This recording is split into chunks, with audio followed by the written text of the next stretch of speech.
Glasgow and Toulouse remain on top of their respective tables. The 7 series went to Singapore, where once again we had a New Zealand-Australia final for the women, and the men's side had a third different victor in 3 different events. And the venues have been announced for the 2027 Rugby World Cup.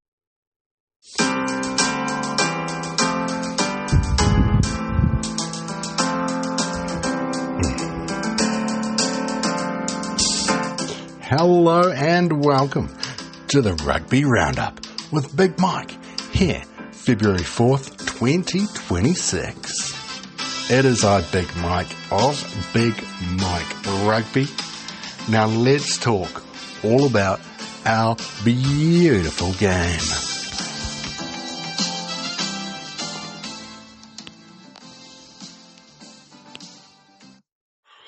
Also on this week's episode, we look forward to international rugby kicking off again as the Rugby Europe Championship and the Six Nations are once again upon us.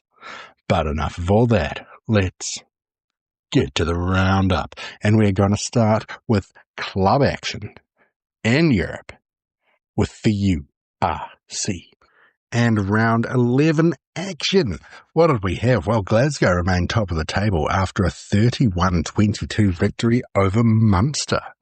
The Stormers lost to the Sharks for the second week in a row. In the second half, they were up 24-14. But the Sharks scored 22 unanswered points to win this one 36-24. And who has snuck in to second spot? Well, it's Leinster doing what Leinster do with a 28-20 victory over Edinburgh. Other results from the weekend. There were 3 missed penalties in the last 7 minutes of this one. And none of them mattered because Benetton and Scarlets finished 20 all. Bulls' absolute demo job of the Lions. They were up 26-3 at half-time, and they won 52 points to 17. Zebre continue their disappointing season, this time at home against Connacht, going down 31-15. Last-minute converted try. Ospreys took down Dragons 19-13, and in the last game of the weekend, Ulster got a bit of momentum going when they won 21-14 over Cardiff. And what has this done for our top 8? Well, we've got 3 Irish squads up there at the moment. 2 Welsh, a couple of South Africans, but we are being led by the Scottish Glasgow, followed by Leinster, Stormers and Ulster in your top 4. Cardiff and Munster 5th and 6th, and then there's a bit of a drop-off. 10 points on the table down. We've got the Bulls in 7th and Ospreys in 8th. Bottom of the table, Zebre. Round 16 and top 14. Toulouse stay on top of the table, 31-10 over Bayonne. Bordeaux got a good victory, 31-16 over Montauban. Pau got some momentum, 32-12 over Toulon. Montpellier got a dominant victory over Stade Francais Paris, 44-7. Castres and Clermont was fun. It was 21-16 going into the final couple of minutes. Jack Goodhue scored a try for Castres. That was converted 28-16, and then might as well get a try for Clermont as well. This one finished 28-23. A late fight back of 2 converted tries in the final 5 minutes was not enough as Perpignan went down to Racing 92, 37 points to 31. La Rochelle went down to Lyon, 44-24. Toulouse are starting to run away from it, or with it, at the top of the table on 58 points behind them. At 51. Then we've got Bordeaux, Montpellier, Stade Francais and Toulon rounding out our top 6. Quite a lot of teams are within reach, except for our bottom 2, Perpignan in 13th, 3 from 16. And Montauban, who have a win, a draw, and 14 losses. After their first 16 games in the top flight, their points differential, minus 406. No D2 games last weekend, so let's go to England. Round 6 in the Premiership Rugby Cup. Saracens bet Newcastle 35-12. Exeter demolished Saleh Sharks 59-14. Northampton 40 points to 22 over Leicester. And the Bristol Bears couldn't get it done, losing 16 points to 8 to Gloucester. 4 rounds left, no unbeaten squads. Only one winless team, and that's still Harlequins. Japan League 1 Division 1 was another competition that had the week off. So let's talk the women's game now and Premiership Women's Rugby. Gloucester Hartpury have regained their spot at top of the table, 45-26 over the Loughborough Lightning. Leicester Tigers can't get it done. They went down 36-0 to the Exeter Chiefs. And an 82nd minute penalty got the Bristol Bears a 30-29 victory over the Saleh Sharks. And another last minute kick. This one was a conversion in the 82nd minute. Got Harlequins the victory over Trailfinders, 27 points to 26. Gloucester Hartpury, top of the table. Maximum points so far, points diff of 188. But that's not as good as second place Saracens, who have a points differential of plus 205. Harlequins and the Exeter Chiefs round out our top 4 in Premiership Women's Rugby.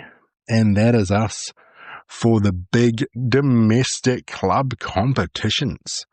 Now let's head to sevens. Singapore gave us our third event of the season for the top 8 teams in the women's side. Australia and New Zealand went unbeaten once again in pool play, USA and Canada joining them in the semi-finals. And in those semi-finals, Australia took down Canada 35-10. New Zealand took down the USA 44 points to 7. Third place playoff was a juicy one, 24-19. Canada over the USA, and the New Zealand women have won another competition, but this final wasn't close at all. 36-7 Kiwis over the Aussies. Our table is still close at the top. New Zealand have won 2 events. Australia has won the other. They have met in every final so far. USA and Canada hot on their tail with France and Japan. Worst teams so far, finishing last in every competition. Great Britain. And the Singapore men's pools now. Fiji and France went undefeated, joined in the semi-finals by South Africa and New Zealand. In those semi-finals, both 7-point games, Fiji took down New Zealand 21-14, France 12-5 over South Africa. New Zealand snuck one in the third place playoff, 14-12 over South Africa, and Fiji won their first event of the season, 21-12 over the French. That means Fiji, New Zealand, and South Africa have won an event each. They are your top 3 squads. France, who have had 2/3 and a second, 2/4 and a second, are in 4th. Bottom of the table, Great Britain. And that is it for the rugby from last weekend. Now, a little bit about me. My name's Big Mike. We're here at Big Mike Sports. If you want me to talk about any games, any teams, any competitions, just reach out and ask, baby. Best place to do this, Instagram. Under one of the podcasts, I'm very likely to look at the comments on Spotify. That's where I give myself a listen. Also, check me out on TikTok. I'm going to start putting up videos of me and the baby. A lot of people liked my one last week. I thought it was pretty funny. Anyway, back to the rugby. Now, the news of this week is the venues have been announced for our Rugby World Cup in 2027 being hosted by Australia. Probably the most curious thing coming out of this one. The opening game, Perth, the big one. Everyone was expecting Wallabies versus All Blacks, great start to the World Cup. It has instead become Australia taking on Hong Kong, and what will most likely be an absolute routine. We don't want to see that in our opening game. We haven't had one of those probably since New Zealand versus Tonga in 2011. The next day, also in Perth, New Zealand are taking on Chile. I've been looking at the schedule, trying to work out how I'm going to do this. I'm closest to Sydney. There's a few pool games in Sydney. I'm not going to make it to New Zealand, Australia. Look at the prices. But there might be a big mic at some of those round of 16 games in Sydney. There's potentially a fun weekend in Newcastle with Japan versus Samoa one day, and the following day Fiji versus Spain. I could shoot down to Melbourne to watch New Zealand take on Hong Kong at Docklands Stadium. Then if I'm feeling frisky, get on a plane the next morning and watch Argentina versus Fiji in Adelaide. Lots of options. I'm not going to make it to Queensland. I won't go to Perth unless I magically get tickets to the opener in New Zealand versus Chile.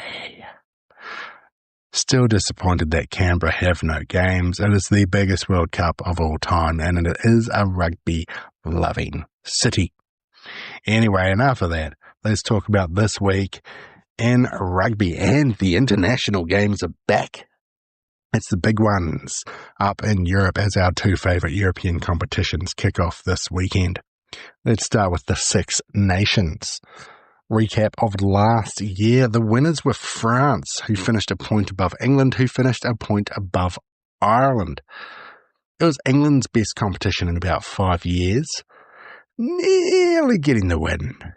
Ireland couldn't back up from the year before. Italy failed to just bring it like they had in 2024, and Wales, they were none from none. They started the competition losing 43-0 to France. They had some big losses along the way, including that last game, 68-14 to England. Going into this one, England are your favourites. They're currently ranked 3rd in the world. Ireland are ranked 4th. France are ranked 5th. Bit of a drop down to Scotland and Italy, and Wales, who are 9th, 10th and 11th. Italy always come so close. Can they make it up? Can Scotland regain a bit of momentum and make it into the top 3? Are Wales going to be any decent? These are questions that we're going to wonder. France, bit of a drop-off at the end of last year. Ireland, the same. Is this England's competition to lose? Let's look at let's look at some of the momentum of these teams from the November window.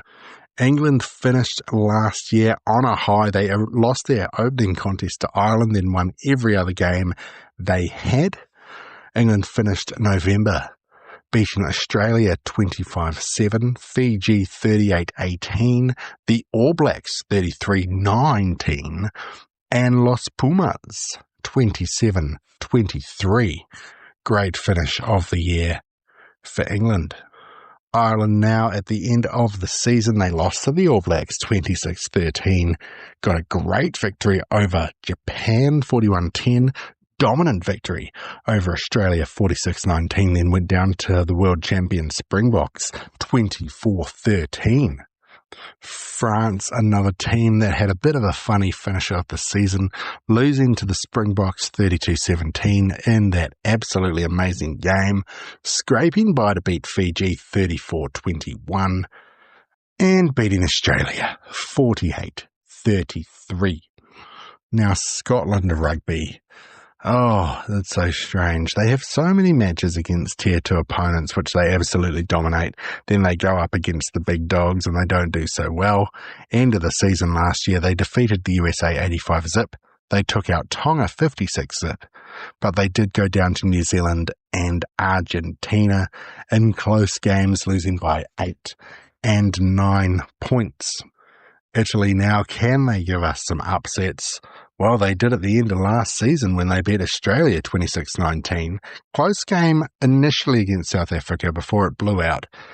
That one was 32-14, and they beat Chile as well by 15 points. Finally, Wales, they got that victory over Japan in the middle of the year to finally break their hoodoo, but they lost big to Argentina, 52-28 before beating Japan by a point. Then they lost big to New Zealand, 52-26, and then they lost absolutely huge to South Africa, 73-zip. It is already looking like it could be a 3-horse race unless one of those bottom 3 teams starts picking up a couple of upsets. It'll be very fun to watch. Now, this weekend's games, we start on a Thursday night local time, a Friday morning in New Zealand and Australia in my part of the world. And we're starting with the big one. It is France versus Ireland. Neither of these teams can afford to lose it. Who's your host?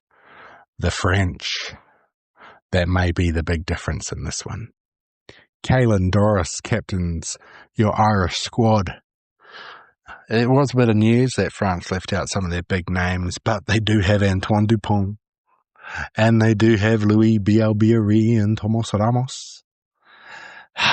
I'm thinking France in this one. Next game is Italy versus Scotland. This one's in Rome.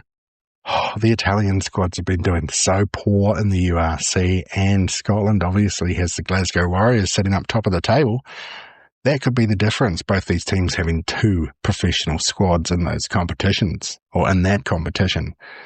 The loser in this one, I don't think they can turn it around at all. They might get a victory over Wales, but it might be the momentum killer.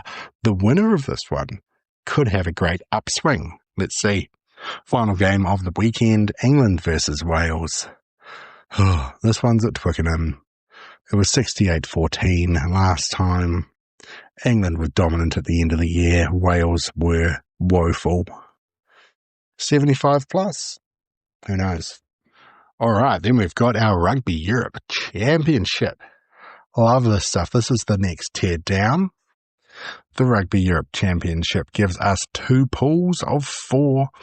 Top 2 teams will go into the semi-finals. Georgia are your defending champions. Remember, last year was a Rugby World Cup qualifier. Belgium and the Netherlands faced off the 5th. So let's see how we go this time. Are the same 4 squads going to qualify for the semis? Most likely. Group A gives us Georgia, the Netherlands, Spain and Switzerland. Georgia and Spain are your heavy favourites. Group B gives us Belgium, Germany, Portugal and Romania. Portugal and Romania are your favourites, but Belgium, they had a few sneaky little results last year. I think they might surprise someone. And they'll be looking to prove a point after missing out on the World Cup. Pool A action this weekend. The Netherlands host Spain. That'll be the Netherlands' big chance to make it into the semis. And Switzerland are hosting Georgia. I think they are going to get absolutely wanked. Week 1 of Pool B, Belgium are taking on Portugal. Portugal go into this one as the Group B favourites. Belgium, though, they could do it. They're hosting them. This one takes place in Mons. And then you've got Germany hosting Romania. Germany, the weakest team in the pool. But they don't want to be called the weakest team in the pool. That one's in Heidelberg. To club action now, the URC takes 2 weeks off for the Six Nations. Top 14 takes a week off. But you know what's back this weekend? Oh, I read this wrong. D2 played last weekend. They've got this weekend off. Oh, my spreadsheet ain't working. I'm just going to give you the results very quickly. Ajax lost to Van 32-29. Aurillac bet Valence Romans 36-28. 32-28. Oh crap, that was close. Another close one. Beziers bet Dax 10 points to 6. Colomiers bet Sayo Angrelimi 42-0. Stade Pontois 20-3 over Brive. Again 53-7 over Nevers. Carcassonne lost to Province 23-19. Berry beat Grenoble 25-15. Now let's get back to normal programming. Yeah, so there are no games in the D2 this week. Friendly reminder of how the top 6 looks. Varna sitting clearly on top, followed by Provence, Colomiers, Valence-Roman, Oyonnax and Brive. Carcassonne are sitting bottom of the table. Premiership Rugby Cup continues this week. What have we got? Leicester taking on Newcastle, Bristol taking on Exeter, Saracens taking on the hapless Harlequins, and Saleh versus Bath. We are back in Japan League 1 Division 1. Reminder, Saitama Wild Knights sitting on top of the table, 6 from 6. 3 teams behind them on 5 from 6, including the Kubota Spears, the Kobe Steelers, and Brave Lupus. The Wild Knights will be taking on the Black Rams, the Steelers hosting the Blue Revs, Brave Lupus are away from home against Honda Heat, and the Kubota Spears are taking on the D-Rocks. Other games, Toyota Verblitz, who have been very disappointing, are taking on the Cannon Eagles, and Tokyo Sun Goliath face the Mitsubishi Dynamos. Premiership Women's Rugby games this weekend. The Bristol Bears take on the Trailfinders. Saleh Sharks take on Gloucester Hartpury. Leicester Tigers, come on Leicester, taking on Saracens. And Harlequins versus the Exeter Chiefs. And your 7 series is going to Perth. To Perth. I think that's the official tourism song of that sandy shithole. Alright, now let's talk Big Mike's Big 3 games. If you've only got time to watch one, see one, follow one, whatever, hey, maybe make sure it's one of these guys. Look, there's no big matches happening in Japan League 1 Division 1. Premiership Rugby Cup, no one cares. All of our big games are going to come from international rugby. How good is that? We'll give you one game from the Rugby Europe Championship, and that is Belgium hosting Portugal. Belgium will be looking for something good in this one. Portugal will be wanting to hold on. If Portugal lose this one, they are going to have to beat Romania to make it to the semi-finals. I'm picking Belgium might get a bit of an upset here. Then we'll give you 2 games from the Six Nations. Don't watch England versus Wales, unless you're keen to watch someone get murdered. Friday morning, hey, let's not go to work. It's France taking on Ireland. It is 5th and 4th in the world facing each other. It's going to be good. It's going to be a great open to your Six Nations. The other game, of course, being Italy hosting Scotland. Winner of this one, I think, may make the top 3. Italy could get their big scalp this year. Who knows? Scotland, hey, if they win this one, they could take it to Ireland. They could take it to France. Probably couldn't take it to England. England are going to win the Calcutta Cup. Oh, can anyone stop England? Not if their first game is against Wales, I'll tell you that. Anyway, that's enough of Big Mikey for the week. We're here at Big Mike Rugby. Thank you for listening, as always. It's starting to get juicy. Starting next week. Super Rugby Pacific, the 30th anniversary of... Oh, and some of those jerseys look beautiful, don't they? I've got my Blues jersey coming in the mail. Anyway, from all of us here at Big Mike Rugby, I hope you have a beautiful week. And you go ahead and watch some beautiful rugby.